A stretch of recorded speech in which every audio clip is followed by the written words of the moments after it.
the way we change identity, the way I changed mine, was by getting in touch with what some of my natural gifts were and then using them in my career, using them in my life. That shifted the weight right off of me. I want you to recognize that it takes work. It takes sacrifice. It takes understanding. It takes will. It takes determination. This is that time right now to get it. Whatever position you find yourself in today, we put ourselves there by a series of thoughts and actions. Thoughts turn into things. That's very important to know. And so that's a natural giftedness for you, which is why there's a part of you that kind of knows, you wouldn't say it, I am pretty good at this. This is a good program. And so the way we change identity, the way I changed mine, was by getting in touch with what some of my natural gifts were and then using them in my career, using them in my life. That shifted the weight right off of me. Because the weight was, I suck, I'm shy, I'm small, I have a screwed up family. That's the weight, right? The lifting off of the weight is, these are some gifts God gave me, or the universe gave me, or that at least I know I have. And I can spend my life using these gifts. Now I've got hope. Now my identity's changing. Now my life takes a different direction. I want you to recognize that it takes work. It takes sacrifice. It takes understanding. It takes will. It takes determination. This is that time right now to get it. Push that last rep. Push with everything you got. Tell excuses to step aside. Let weakness know that it is not welcome in your house. And go after what it is that you are seeking. Because the opportunities are yours. Go get it. Go get it now. And give it everything you got. Be productive. Be powerful. And from the bottom of my heart, conduct your business. Yeah. Aren't most of the friends that you revere the most willing to take coaching from you? 100%. Me too. And so I can't tell you why I'm this way, but I do believe it was baseball. I never took it personally when a coach said, you're dropping your shoulder. In other words, because of athletics, when the guy said, spread your right leg out, your legs are too close together, I never thought, I suck, I can't hit. I wanted to know how to hit better. I wanted to know how to throw better. And so for me personally, I'm constantly in a crisis to get to the next version of me. It's not like I'd like to. I wish I only would like to. I probably have a little more peace in my life. I am in a crisis to get the next version of me. And so the guy sitting in front of you right now, if I come back in a year and I'm just the same exact person with the same thoughts, same ideas, same ways of delivering them, this was a wasted year of my life, right? So I want to know how to get to that next version of me. And so for those of you that struggle with taking criticism, I got to ask them, how important is it to you to grow? Because you were put on earth to grow, to contribute, to serve, to help. You were in your way. And the current version of you is perfect as it stands right now, but it will be inferior next year. You're perfect as you are now, especially you ladies listening to this. There's all this messaging, you're not this, you're not smart enough. Women are too dominant, then they're a diva, right? Or you're not beautiful enough. Ladies, men, you too, you are perfect as you exist right now. But that version of you isn't sufficient next year. You got to be crazy, hungry, crisis to get to that next version of you. You are going to experience some kind of pain. You are going to experience some kind of struggle. You are even going to fail at one time or another in your life. Every day is not going to be a successful day for you. When you get yourself in this position, you feel like hell. When you feel that you cannot carry on, you feel like hell. You feel like hell is your best friend because all you talk about, all you think about is how much hell you're going through. But do you have the strength and the tenacity and the grit to push through hell? There's a point in time in your life you got to realize this. And I've said this numerous of times to people. Hell doesn't own you. Hell did not create you. Hell does not have permission to break you down and keep you down. You got to rise above it. You got to realize that hell doesn't have a place in your life. But during the course of any challenge that you are facing right now in your life, I said, do you believe as a human being, not in a braggadocious way, but that you are the greatest level of all creation? He's like, you mean like over a deer? It's like, yeah, deer. He's like, you mean better than the eagle? I'm like, yeah, like an eagle. He was like, of course, because we can make decisions. We can do things. I said, okay. I just want to go back again. You don't believe you're a creator? He said, no. But you believe there's a higher power? He was like, yeah. And I said, okay. You believe as a human, you powerful. He was like, of course. I say, so as a human, do you believe you were just born to be in a relationship, have sex, and have money and buy stuff? He was like, no, I guess it's something bigger than that, Dad. Why have you never gone after your calling? Why you spend so much time worrying about a relationship? Why you spend so much time, son, worried about money and cars and stuff?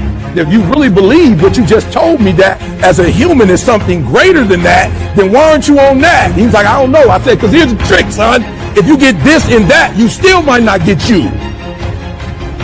It does not matter if you have never been explained this or not, and it does not matter if you think it works in your life or not. It don't matter. Listen to me. It is the way it is. It's just whatever the law of the universe you call, whatever you want to call. However you got to dress this thing up, because this all it is. So when I say that you are where we are today because we thought ourselves here, oh, you best to believe that's true. You thought yourself here, no one else.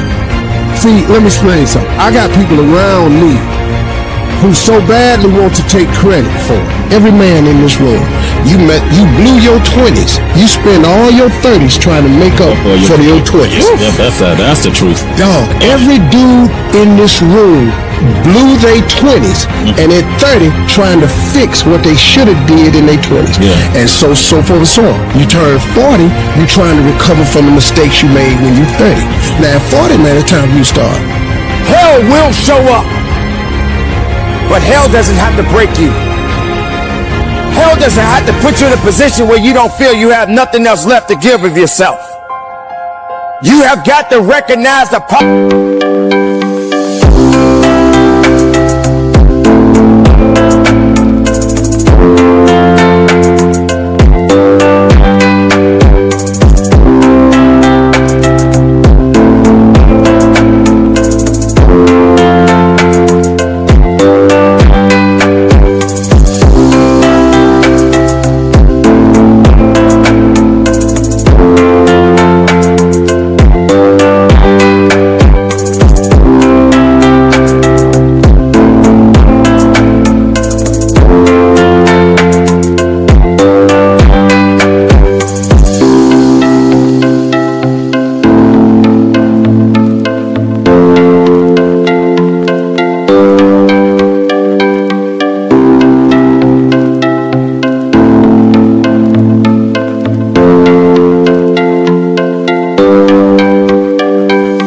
Possibilities within you. Nothing is going to be easy. Nothing is going to be handed to you. You got to go through it. You got to hurt so you can grow. You got to feel it. So if hell does show up, if the devil himself knocks on your door, don't answer it. Don't give it the satisfaction. Make a difference. Move forward. Do something unique in your life. Now, why is dreaming important? I don't care what level you get to. I need you to dream. I need you to focus on why you were born in the first place. Why are you here on earth for this particular time? What are you doing here? Anybody can buy a car, son. Animals get in relationships. Animals have sex and have kids. It's got to be deeper than that. If you're higher than humans, then while you're here on earth, you got to do more than what animals do. We got to go to work.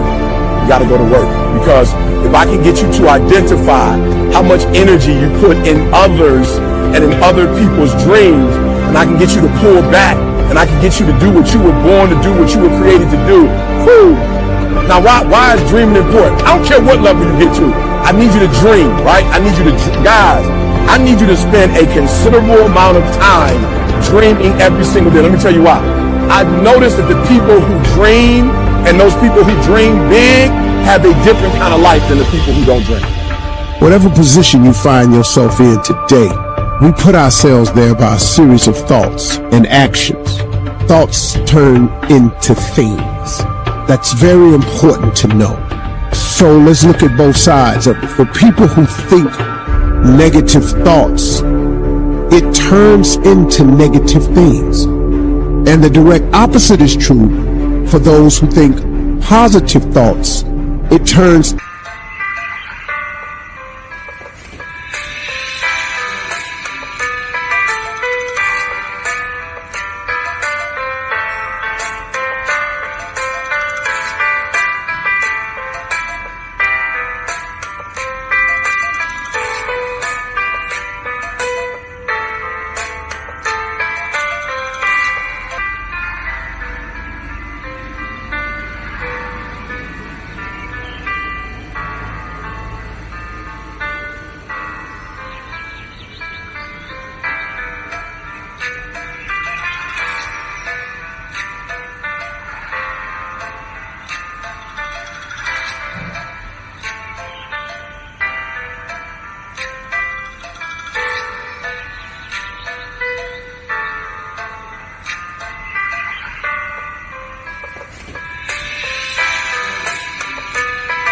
into positive things.